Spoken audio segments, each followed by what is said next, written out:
Hello my dear friends, आज मैं आप लोगों के लिए कुछ ऐसी टिप्स लेकर आया हूँ जिनसे आप मैथ का पेपर को पास होने के लिए आसानी से तैयारी कर सकते हैं। जिन बच्चों ने मैथ नहीं पढ़ी पूरी साल, वो बच्चे सिर्फ कुछ जो चैप्टर्स मैं बताने वाला हूँ उन्हीं पर फोकस करें। आप लोग सिर्फ उन्हीं चैप्टर्स का रिवाइज करें, उनसे आप लोग 70 में से 30 नंबर आसानी से आ जाएंगे। कितने नंबर्स में कौन सा चैप्टर आता है, क्या टॉपिक आता है, वो सारी बातें मैं आपको बताऊंगा। तो सबसे पहले आप लोगों का जो फर्स्ट चैप्टर है जिसका नाम है वास्तविक संख्याएं। जो वास्तविक संख्याओं से चैप्टर है ये आपका एग्जाम में 5 नंबर का आता है। पूरे के पूरे 5 नंबर देता है ये चैप्टर। कभी कभार ये चैप्टर 7 नंबर का भी आ जाता है, कभी 4 नंबर का भी रह जाता है। तो हम एक टारगेट लेकर चलते हैं, कम से कम आपके 5 नंबर तो इस चैप्टर से आने निश्चित है। सबसे पहले इसमें से क्या आता है? सबसे पहले इसमें से आता है यूक्लिड विभाजन प्रमेय। जो यूक्लिड विभाजन प्रमेय है उस प्रमेय से आपको HCF निकालने वाला एक क्वेश्चन जरूर मिलेगा। उसके बाद आप लोगों की ये तो एक्सरसाइज 1.1 में था, उसके बाद आपका आएगा 1.3 में। तो 1.3 में से फर्स्ट क्वेश्चन जो बनकर आएगा वो आएगा √3 वाला। वो पूछेगा आपसे कि सिद्ध कीजिए √3 एक परिमेय है या एक अपरिमेय संख्या है, सिद्ध कीजिए। दूसरा क्वेश्चन आ सकता है आपका 3 + 2√5। आप लोग इस टाइप के क्वेश्चंस को जरूर करना। जो मांगेगा प्रूफ करने के लिए कि इनमें से अपरिमेय है तो सिद्ध कीजिए। उसके बाद एक्सरसाइज 1.4 जो है उसमें से क्वेश्चन बनकर आता है कि दशमलव प्रसार शांत है या अशांत है, शांत है या अशांत है। पहला टॉपिक ये रहेगा। दूसरा आएगा कि दशमलव रूप में बदलिए, दशमलव रूप में बदलो। ये फर्स्ट चैप्टर से इन टॉपिक्स के बारे में आपका आएगा। उसके बाद मैं बात करूंगा, सबसे ज़्यादा इंपॉर्टेंट रहेगा आपका वो 8 चैप्टर है, लेकिन उससे पहले हम 7 चैप्टर की बात करते हैं। तो 7 चैप्टर में जो एक्सरसाइज आपकी 7.1 है उससे एक क्वेश्चन आएगा। उससे जो क्वेश्चन आएगा वो लास्ट में जो क्वेश्चन हैं आपके 7, 8 और 9, इन तीनों से एक आने के चांस रहते हैं।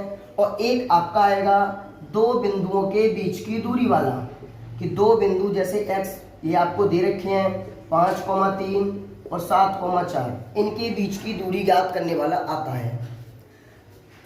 फिर उसके बाद 7.2 से आपका जो आता है वो आएगा अंतः विभाजन वाला एक सवाल बच्चों।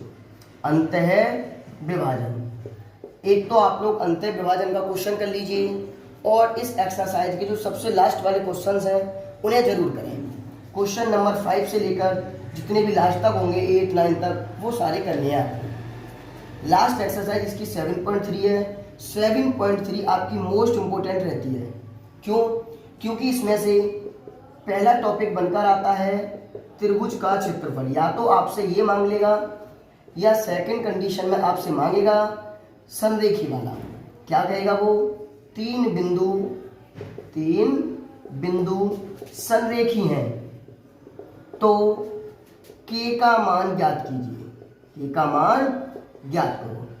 तो यहां से इतना अगर आप पढ़ लेते हो तो ये चैप्टर भी आपका 5 नंबर का आएगा और आप 10 नंबर तैयार कर सकते हो। उसके बाद आपका बच्चों जो चैप्टर नंबर 6 है इससे कुछ प्रमेय आती हैं।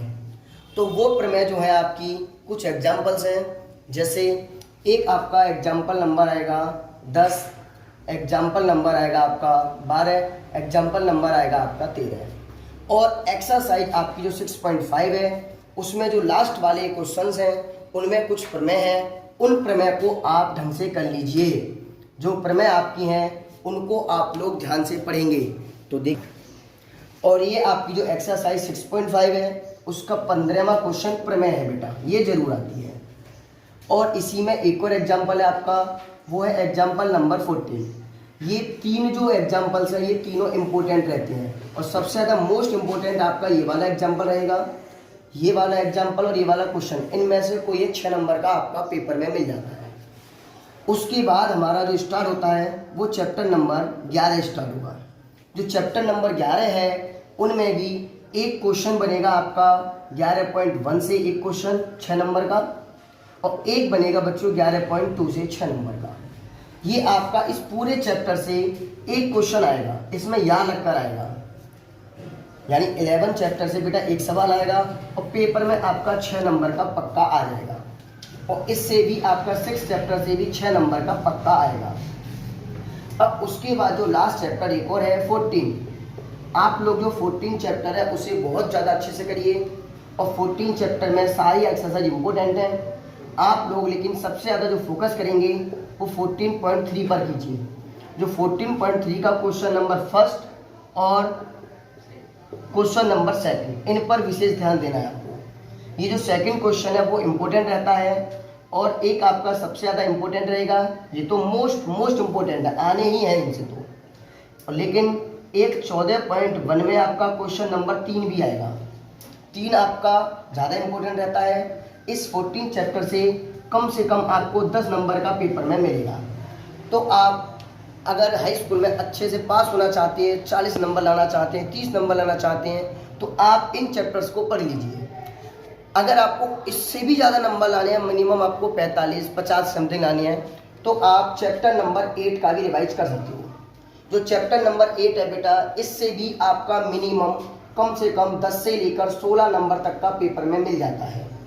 8 चैप्टर और 9 चैप्टर। 9 चैप्टर आपका बहुत छोटा सा है, और 9 चैप्टर में जो इम्पोर्टेंट क्वेश्चंस हैं वो सबसे लास्ट वाले 2 तो इम्पोर्टेंट रहते ही रहते हैं, 15वां और 16वां। इसके बाद भी बेटा इसमें एक और क्वेश्चन है सेकंड वाला। इस प्रकार से इसमें और कोई सारे क्वेश्चंस वेरी इंपॉर्टेंट रहते हैं। आप जब इसका रिवाइज करेंगे तो आपको बहुत अच्छे से समझ में आ जाएगा। चैप्टर नंबर 8 तो आपका वेरी इंपॉर्टेंट रहता है, और इनमें जो सबसे ज़्यादा इंपॉर्टेंट रहती है वो एक्सरसाइज आपकी 8.3 और 8.4 रहती है। इनको आप लोग अच्छे से कर लीजिए। और 8.2 में आपको कुछ क्वेश्चंस करनी है, जैसे आप लोग सेकंड क्वेश्चन के सारे सवाल कर लीजिए, वो आपके बहुत ज़्यादा इम्पोर्टेंट रहते हैं। तो बच्चों, आप इन चैप्टर्स को अच्छे से पढ़ लीजिए। इन चैप्टर्स को पढ़ने से आप लोग मिनिमम 70 में से 45 नंबर ला सकते हो। 40-45 नंबर आपके 101% आ जाएंगे। लेकिन इन चैप्टर्स को आपको डीपली से पढ़ना होगा और बहुत अच्छे से पढ़ना होगा। ठीक है बच्चे।